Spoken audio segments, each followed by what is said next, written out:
How many of you came to church today in an automobile? Raise your hand. Okay. Come on, raise them high. In an automobile. Did any of you run to Easter today? Did you walk here? Well, okay, well, we don't count. The question was, did anyone here run to Easter? I think that is curious. No one here ran towards Easter. We drove. And it's curious because according to John's Gospel of Easter, there's a great deal of dashing around going on. And we find this particularly in John's Gospel. Here is Mary Magdalene. She came and she saw that the stone was rolled away and the tomb was empty. And then as the text goes, we learn that she started running. The empty tomb made her run. And she was running not because she believed in the resurrection at that time. That would come later. But for now, in the pre-dawn darkness, she just begins running back to tell the rest of the disciples, Jesus' body is gone. She says, they have taken the Lord out of the tomb, and we don't know where they have put him, she shouts. Mary Magdalene, in her grief, ran. Jesus was crucified, dead, and buried. And now someone has taken his body. So she ran. Now on her way back, she met two disciples. And as the story continues to unfold, she tells them what she saw or didn't see. And what did they do? They started running. It's ironic. She runs from the empty tomb, and they run towards it. There's just a lot of running going on. And I'm sure that if Nike tennis shoes existed in those days, they would want to strike an endorsement deal. All this running going on. Well, here's an interesting detail. These two disciples here,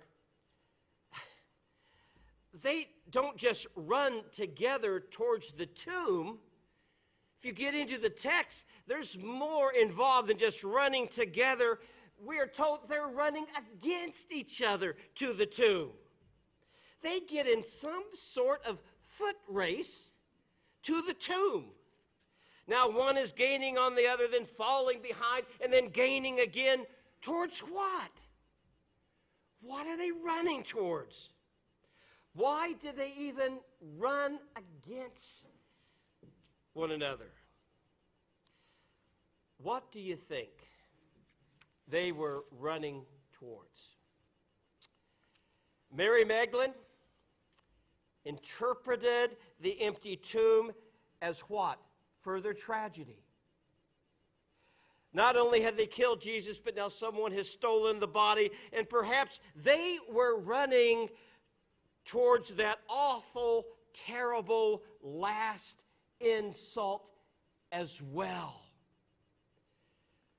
And as they ran, surely there must have been something in them which told them that in this strange event, they were running towards some strange new possibly terrifying future.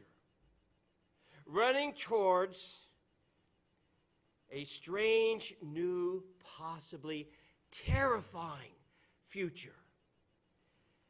And perhaps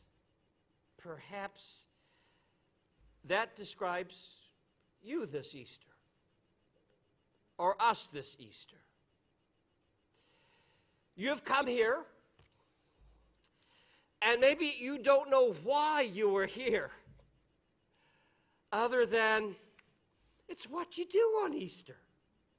You go to church with no real clear picture of what to think you'll see or what you think you will experience. And yet, you're holding on. You're holding on to the possibility that there might be some strange new future that God may have for you this morning on Easter. And I think that John says that these two sprinting disciples came to Jesus' tomb just like that. They had no idea.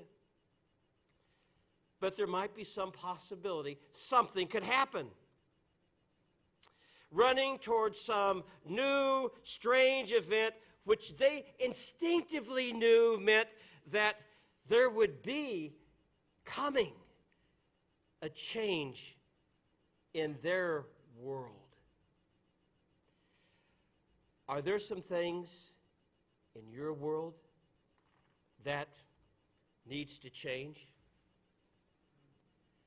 Are there some things in our world that needs to change? John says that the beloved disciple outran Peter, and he won the race.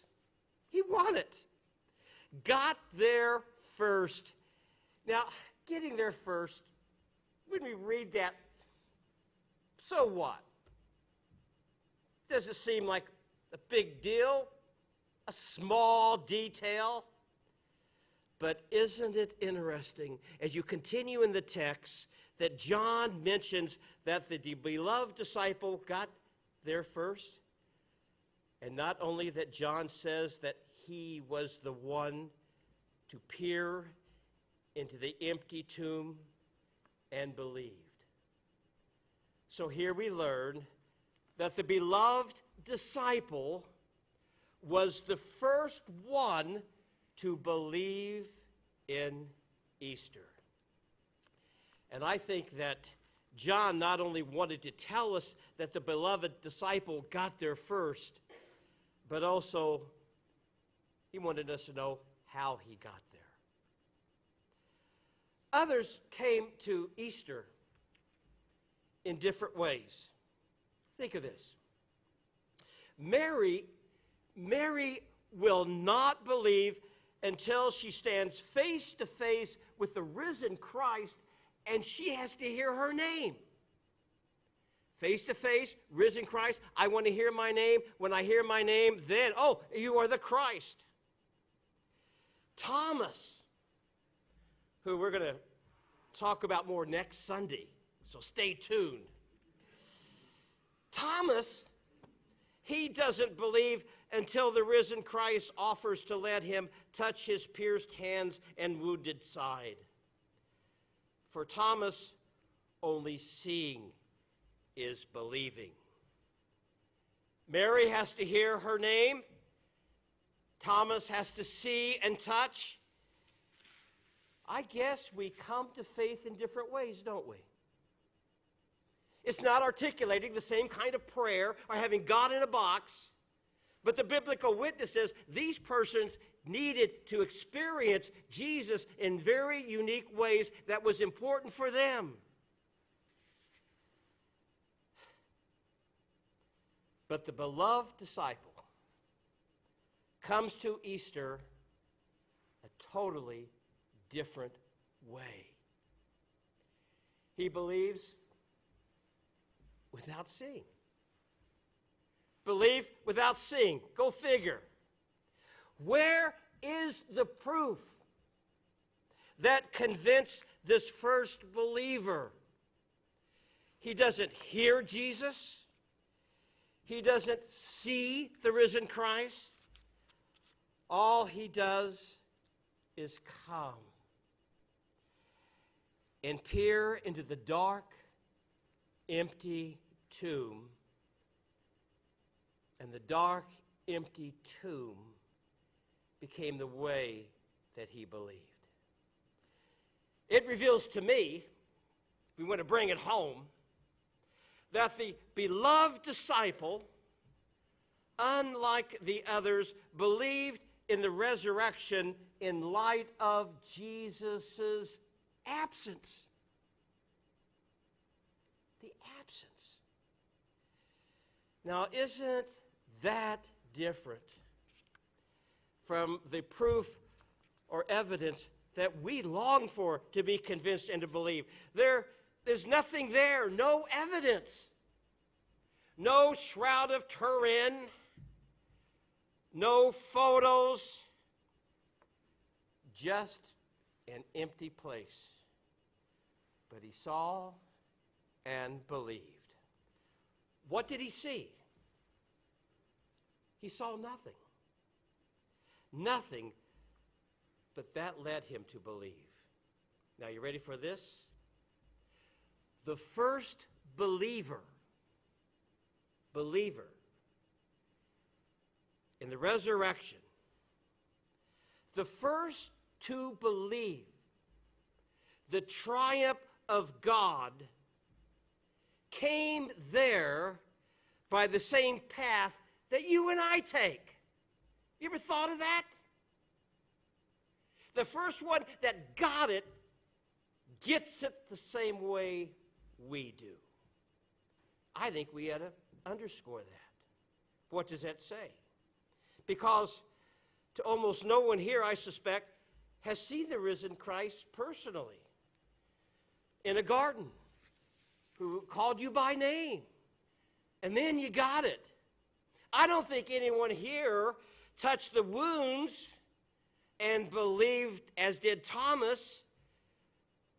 We have believed on the basis of the words, he is not here. He is not here. Blessed are those who have not seen and yet believe. If you continue with this reading from the 20th chapter of John, where we heard the first section of that as Jackie read, but it moves on here where we talk about blessed are those who have not seen and yet believe. Blessed are you. Blessed are you. And then earlier, we need to underscore what Jesus said in putting it all together. Jesus said this. He said, I am the resurrection. I am, and the life. The one who believes in me will live, even though they die. And whoever lives by believing in me will never, never, never die. Jesus said he is the resurrection and the life. That is not a metaphor. It's not a metaphor or some vague hope. It means that death has no power to take you away from the arms of God. Whatever bad news you face, whatever stuff we have to work through, Easter tells us, hey, you have a resurrection coming. To the elderly person.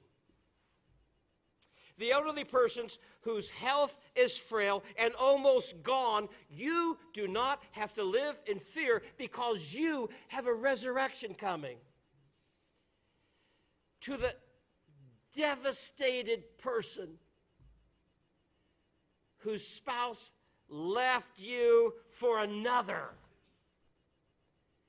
and you feel betrayed and alone, you don't have to live like a loser, because you have a resurrection coming. To the frightened parents of a depressed child, you don't have to live burdened by the weight of blame, because we learn on Easter, you have a resurrection coming. To the anxious worker who's lost their job, you have a resurrection coming. To the guilt-ridden addict who's hiding in the shadows, you have a resurrection coming because of Jesus. And to the lonely young person longing to be loved, you have a resurrection coming. So whoever you are, if you've taken the all-important step of faith to live and to believe in Jesus Christ and the new reality you're living in, embrace it. To sum it up, there's a guarantee here. Easter is God's guarantee that the values in life, they are worth being preserved, and will be preserved and cannot be perversely destroyed by thinking you could kill the Christ on a cross. That life has the last word over death, and that love is victor over hate. And tenderness lives in place of brutality, and good lives in place of evil. The stone was rolled away from the door. I don't think it was rolled away to permit Christ to come out necessarily, but I like to think of it being rolled away to enable us to go in and see there's nothing there. It's empty. And to believe. Christ is risen. Christ is risen indeed. Amen.